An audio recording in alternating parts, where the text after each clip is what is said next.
और देखिए, झारखंड का आदिवासी समुदाय लगातार आंदोलन कर रहा है। एक दिन पहले बोकारो में जोरदार प्रदर्शन किया गया था और अब बारी थी जमशेदपुर की। जमशेदपुर की सड़कों पर भी जनसैलाब दिखा। वहां भी आदिवासी संगठन एकजुट दिखे। उनके हाथों में तख्ते थे। देखिए, आदिवासी पारंपरिक स्वशासन व्यवस्था, जमशेदपुर नगर निगम विस्तारीकरण रद्द करो, यानी कई ऐसे मुद्दे थे। और एक जो विशाल जनाक्रोश महारैली, जनाक्रोश इस बात को लेकर कि कुर्मी आदिवासी सूची में शामिल होने की मांग क्यों कर रहे। इसके अलावा जमशेदपुर के जो स्थानीय मुद्दे थे, उन सभी मुद्दों को लेकर आवाज उठाई गई है। करिश्मा, जैसे जिस तरह से प्रदर्शन का जो ये सिलसिला चल रहा है, देखिए आज एक तरफ सबसे बड़ा मुद्दा तो ये था कि कुर्मी समुदाय एसटी सूची में शामिल होने की मांग न करे। इसके अलावा भी जो आदिवासी समुदाय की मांगे थे, उन तमाम मांगों को लेकर प्रदर्शन किया गया है।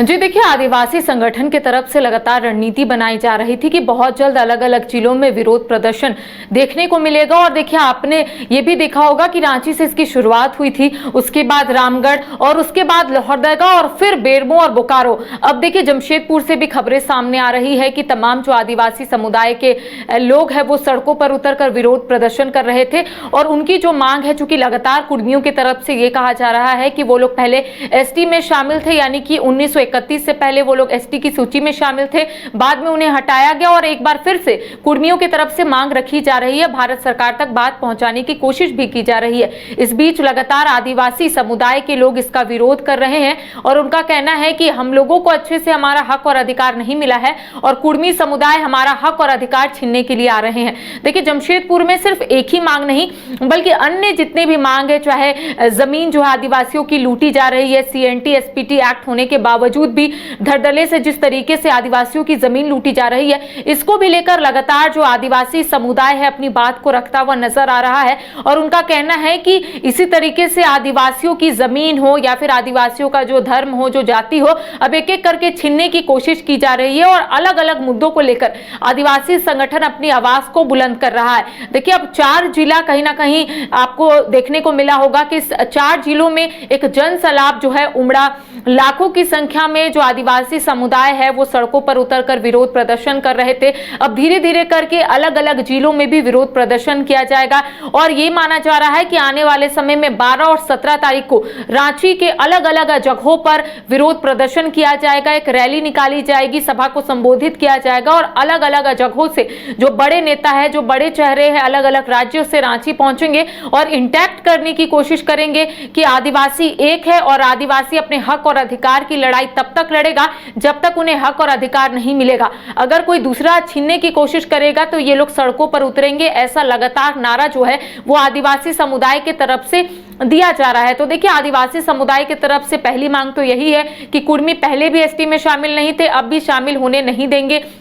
ऐसे में इनका जो हक और अधिकार है वो छीना जाएगा। दूसरा जो मुद्दा है कि जमीनें जो है वो लूटी जा रही है आदिवासियों की। सीएनटी एसपीटी एक्ट होने के बावजूद भी उनकी जमीन जो है लगातार लूटी जा रही है। साथ ही आदिवासियों का ये भी कहना है कि पेशा कानून हो, चूंकि कुर्मियों का आपने देखा होगा कई मर्तबा बयान भी सामने आया था। कुर्मी समुदाय की तरफ से ये कहा जा रहा था कि पहले उन्हें एसटी सूची में शामिल करे, उसके बाद पेशा कानून लागू करे।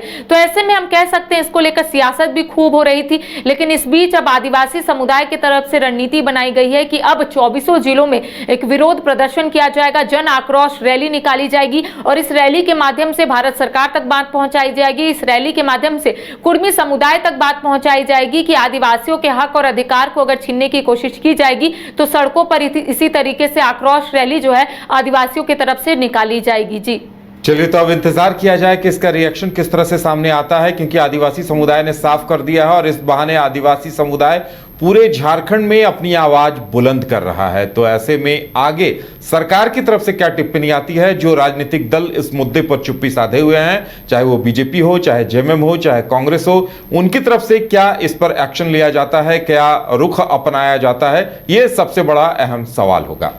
शहर की भीड़ से बोर हो गए हो तो चलिए आज नए वाइब में आपको लेके चलते हैं, जिसका नाम है वैदिक विलेज। एम्स पटना से 10 मिनट की दूरी पर नौबतपुर में स्थित ये सोसाइटी सिर्फ आपके लिए है। यहाँ पे मेन रोड 30 फीट की है, रिंग रोड 24 फीट की है और ब्रांच रोड 20 फीट की है। यहाँ मिलेगा आपको स्विमिंग पूल, जॉगिंग ट्रैक, मंदिर और 24/7 सिक्योरिटी कैमरा जैसी बेसिक एमिनिटीज। शांति और सुकून से भरा प्लॉट चाहिए तो सोचना बंद करो, अभी कॉल करो नीचे दिए हुए नंबर पे। घर रहने का मकान भर नहीं, ये खुशियों की तिजोरी है। दरवाजे पर दस्तक देता पड़ोस, खिड़कियों से उमड़ आता आसमां, तारों में उलझी ऐसी ना जाने कितनी दास्तां। कहती हैं चले डायमंड सिटी, एक सफर हम सफर के साथ अपने घर तक। Diamond city, life long bonding, 500 से ज्यादा खुशहाल डायमंड परिवार। जल्दी करें, सिर्फ 200 फ्लैट बाकी। आज ही बुक करें अपना आशियाना।